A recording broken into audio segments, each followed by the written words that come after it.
reporter for the Capital. The newspaper is called the Capital. The Capital Gazette is the name of the company. And this is not to call out Joe. I was not in the newsroom when it happened. Oh, sorry. But it's okay. And the reason for that, I'll get into it when I talk, is because I was given the day off by Rob Hyson, who's now dead. So I've worked at the Capitol for about 4.5 years. I love open records. I love freedom of information. I love Oklahoma, even though I don't live here. No offense to the state. But I did follow a girl to Maryland, and she's a pharmacist, and I figured if she can make that pharmacist money, I can just run around and be a journalist. Smart boy. I couldn't be standing here without the support of my colleagues, my family, my parents, Vern and Julie. I'm trying not to cry. Charlene, Ben, Nikki. Excuse me. We're all friends here, bud. I have a foul mouth, but it's not written in here. There's only 2 curse words, I promise. So I thought, in the interest of transparency, I would tell you guys what happened to me. And as any good speech, a call to action at the end, and part of that is you should join Freedom of Information Oklahoma. Typically, citizens, regular citizens who are not journalists, actually file the most records requests because they care. We don't talk about it. They make it as a press, which is fine. It's part of the job. But if you're paying for those records and they're not top secret, you deserve to look at them. And I'd even debate some of the top secret stuff you should see too. And you do usually 20 to 30 years later, and you realize the government did terrible things, and they did it in your name.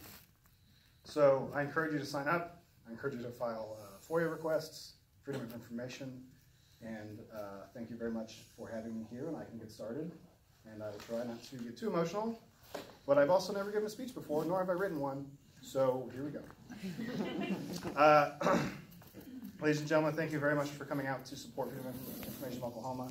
I found it best, looking at other speeches to start this way. So, Webster's Dictionary defines.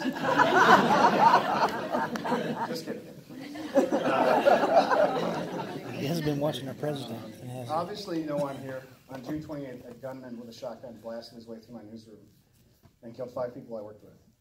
I've worked there for about 4.5 years, and these people I knew well, friends and colleagues.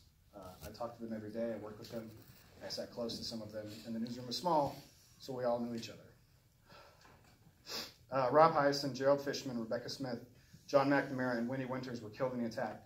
Wendy picked up her trash cans and charged the attacker, and she was killed in the process.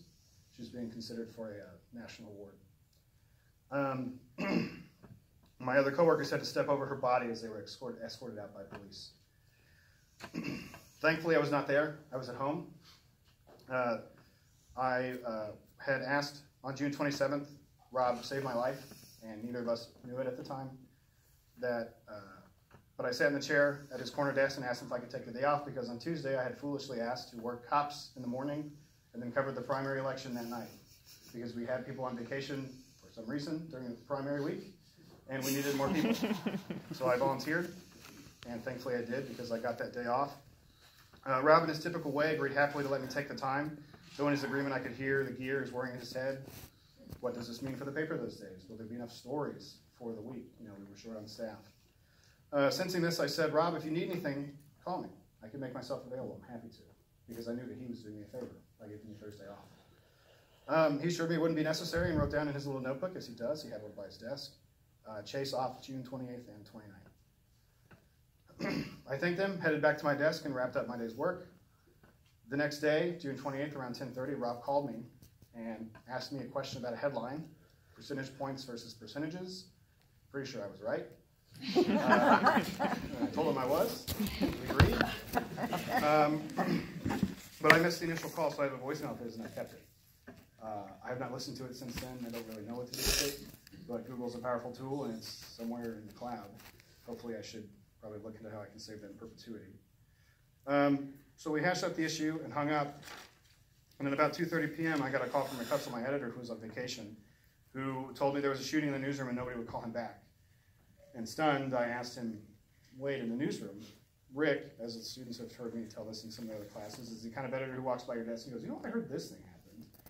And then when you investigate it, it turns out it's half true and not as exciting as he said it was, and you wasted your time. So I He said yes. I immediately picked up my phone and called Phil. Obviously, I wanted to confirm what's happening and not assume. And he didn't answer, which concerned me. And then I Facebook messaged him, and through the power of social media, he confirmed to me that yes, there was a shooting in the newsroom.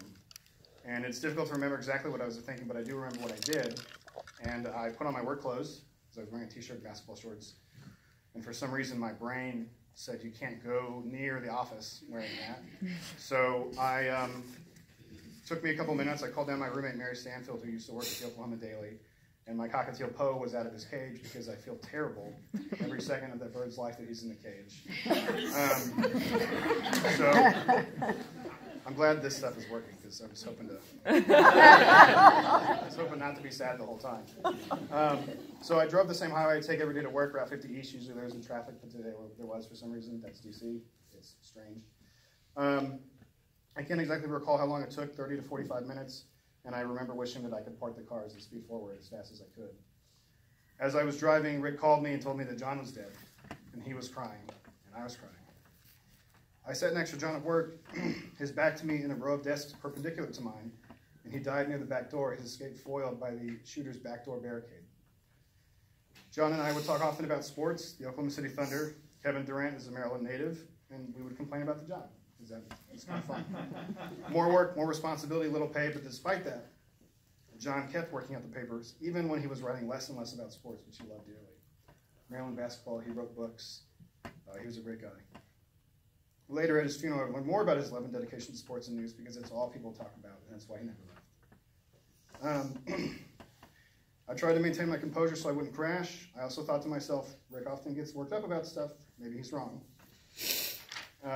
About 10 minutes later, he called back, it's worse. Gerald, Robin, Wendy are dead too, and another person's dead, but we can't confirm who it is.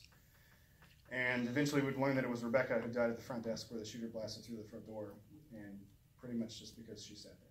It was really just the chance of a seating arrangement. I cried again.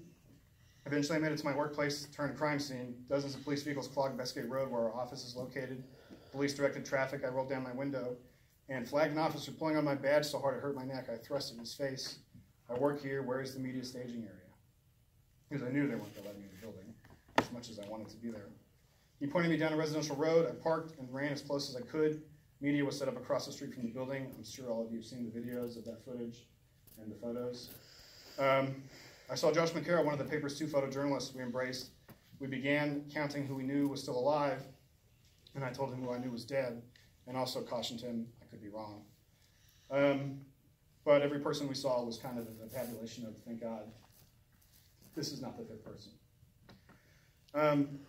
I kept hoping Rick was wrong. He told me Pat Ferguson, the curmudgeonly senior reporter, was okay. Pat's worked at the paper for like 15 plus years. When Bayard showed up, he's like not in the office. He thinks that if maybe he's not there, they can't get him. He has worked at that paper forever. He's a great guy. And we later learned someone had seen a picture of Paul Gillespie, the paper's other photojournalist, and we knew that he was okay. Now that I was set up in a specific area, I scrolled through Twitter, and the attack began to unfold through the feed. Phil tweeted immediately after the shooting about what happened. Celine Sanfelice, who I'm sure all of you have seen on Anderson Cooper, she said a very bad word, had used intern Anthony Messenger's phone to alert the world the shooter was actively in the newsroom, which is an interesting factoid about that event, was that when you see Anthony's tweet, Celine actually wrote that. They hid together under a desk near the back room. Rachel Pachella, another reporter, hit her head while sprinting to the back door. Bloodied, she still managed to hide. An advertising worker, Janelle Cooley, also injured as she was escaped. We later learned that Wendy probably bought her the time to escape, as she did. And both were taken to the hospital. After we figured out it was okay, I started work. Rick had already asked me to write a story about the attack that included short obituaries for those who had died. I worked on my phone. I bought a new phone charger because my phone was not charged. The person at the Amazon kiosk thought I was probably insane because I was incredibly sweaty and breathless. And then I bought a coffee and water from Starbucks and began writing on my phone. Eventually, Josh and Pat and I gathered around Pat's truck where we kept reporting. I'm sure you guys have seen some of those photos. Some lucky journalists who were maybe 100 feet away from us actually turned around and saw us, whereas the rest of them focused squarely on the police in front of them. We probably missed a pretty big story. Pat was working his sources, and Josh uploaded photos he took from the scene. I kept writing on my phone, wondering if I should tell the Sun's editorial about my story, because or editors, because the Sun's unionized. They can't actually talk to the people we have to go through certain avenues, and that makes it more difficult to cooperate. And also, their organization, the Baltimore Sun Media Group, which owns both of us, handles the printing of the paper. And I asked Rick if we could. Put the surviving employees as bylines in my story. The Friday front page story had 10 bylines. And the lead read, 5 employees of the Capital Gazette, Rob Hyson, Gerald Fishman, John McNamara, Wendy Winters, and Rebecca Smith, were killed Thursday when a gunman entered the newspaper's offices and opened fire. I intended to write a news story. I didn't want to write anything, editorializing anything. I sent off my story around 6:30, and the short bios of the slain were pulled from their online profiles, so I didn't editorialize, and Rick recommended that as the best route, and he added his quote as he was editing. It was about this time Josh told me our photo editor, Jeff Bill, confirmed that there would be a newspaper on Friday. I did not will it with my tweet. I never thought we wouldn't print a newspaper. It was a minor comfort that even this shooting couldn't stop us from doing our job.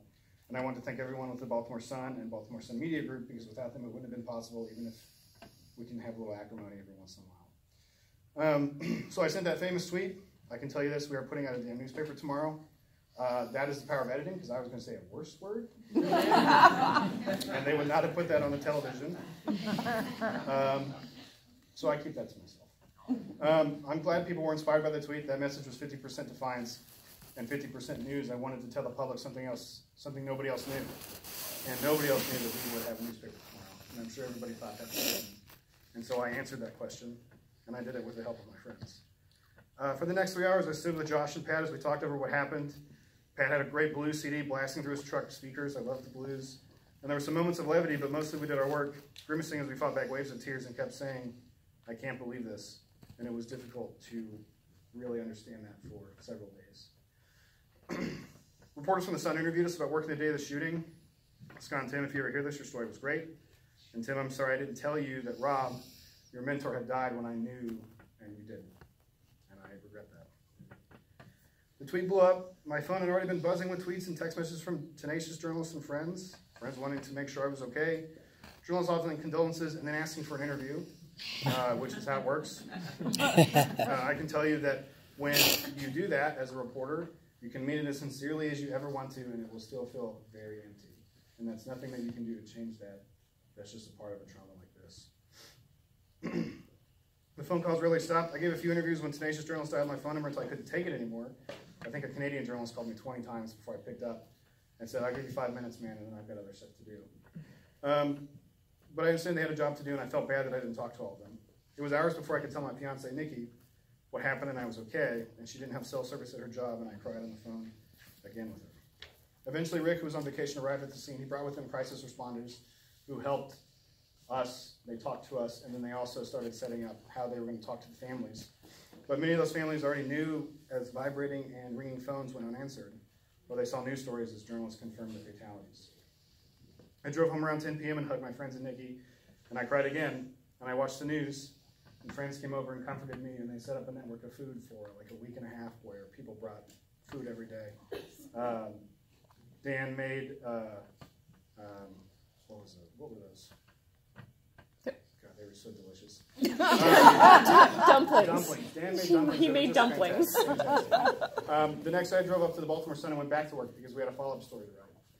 There was a vigil scheduled for 8 p.m., but we had to write, so I interviewed my colleagues who were in the building, and they are the most courageous people I know. I know I get a lot of credit for the tweet, but I rubbed my fat fingers over my phone and said something while these people talked about somebody trying to kill them. I know every detail about that shooting, where the bodies were found, what my friends did to survive, and even now when I close my eyes, I can see the shooter turn the corner and shoot Rob and Gerald, who sit next to each other. I helped the Sun plot the map of where the shooter entered and where the victim sat. I wrote my version of the TikTok story, essentially is what happened, but I kept the focus on the room specifically. The shooter blasted through the glass doors, he shot and killed Rebecca, and then he shot Wendy as she charged him with her trash cans. Because in active shooter training, they teach you to run, hide, and fight. Wendy chose to fight immediately. He walked past Rick's office and shot Rob and Gerald at their desks. Others scrambled to the back door. It had been barricaded, and John was killed in the sports section where most of the staff was hiding. Paul, who was in the room, made a break for it during a lull in the shooting, where we think that the shooter reloaded, and he was fired at as he ran. Eventually the shooting stopped, and the shooter hid under the desk where Paul had just been hiding. Police found him there and arrested him. I remember crying as I wrote about my colleague's struggle for life. Split-second decisions meant life and death. And I wondered to myself, did he go by my desk? Could I have stopped him? Did I die in the office, and this life is some sort of punishment? Later, we would learn more about the shooter, who I'm not named here.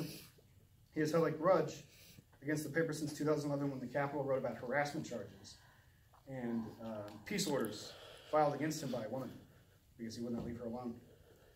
He eventually sued for defamation and lost. The case was dismissed. And his anger boiled for years. And now he's charged with 5 counts of first-degree murder and countless other charges. Not countless, to say not true. Multiple other charges. And I learned he always had a negative outlook on life because shortly after the shooting, a classmate of his contacted me and asked if I wanted to see a yearbook that had been signed by the shooter. And I stupidly said yes. Seeing the yearbook may not have been good for my mental health, but it made for a hell of a story. I worked with a reporter from The Sun to write about the shooter's history, his work habits, and to tell people as much as I could about why this person did this, without elevating this person to some heroic status, because that is not who he is. He was also suspected and has not been convicted. The yearbook sat in my house for days, and it felt like some sort of ancient evil relic every time I looked at it. Since then, coverage of the shooting has slowed, but we still check the court filings daily. The trial is set for January, but there's a possibility that he files an insanity plea. In Maryland, that's called not criminally responsible by reason of insanity. Our newsroom has been forever changed, but we will still provide the coverage our community wants and needs. We haven't missed a city or council meeting. The story I'm the most proud of is on June 30th. We ran a county council preview about what was going to happen at that meeting that Monday. I didn't cover that meeting. I was doing something else, but I heard it was pretty exciting, and they said nice things about us, which they rarely do. Local journalism is important. I love the Tulsa World. I also love the Oklahoman, but it's second. Sorry, I have a bias because I intern at the World. How would you ever learn about local changes to ethics laws and how they govern your politicians? That a councilman is making it easier to own miniature pigs. Or that council chairman is connected to Alabama Senate candidate Roy Moore, who was accused of sexual misconduct. All of those are true, even the pig thing. I'm forever grateful to the volunteer reporters and editors who help us. I'm grateful to the people who sent us notes, messages, packages. If you sent us food, please send more vegetables. There was too many sweets. It was crazy. And we have an office worker who's helping us. She's the advisor to the Capital News Service, which is the Maryland version of kind of their paper. Well, they have the Diamondback, but they also have a Annapolis State Capitol style bureau. She has actually taken things that has been sent, so if you haven't seen anything that we've said about what you've sent, it's because she stashed it away and has been doling it out slowly so we don't use it all at once. Which, based on how many sweets there were, that was a godsend. I do not tell the story because I want pity. I tell the story because I want America to take a step back and ask themselves, how did we get here? What can we do to change it? If we want to share in America's successes, then we must share in its failures. Every mass shooting is our fault. So my call to action is this. Subscribe to your local newspapers. Demand to your politicians find a solution to gun violence in all forms. Demand that your newspaper cover local gun violence, homicide, and suicide.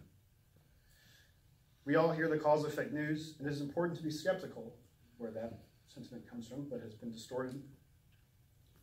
But do not wrap yourself in America's flag so tightly that you suffocate.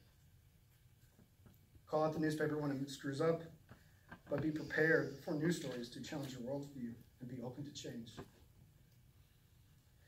To the publishers and newspaper owners listening or in the room, pay your journalists a living wage.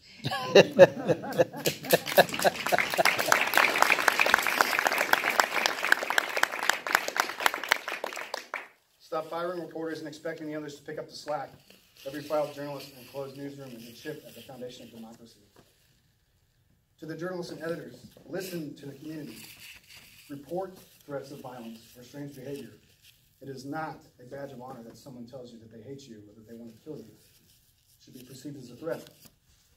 Admit when you're wrong and correct the story, and go to every council meeting and report with outrage, and put out a damn paper every damn day.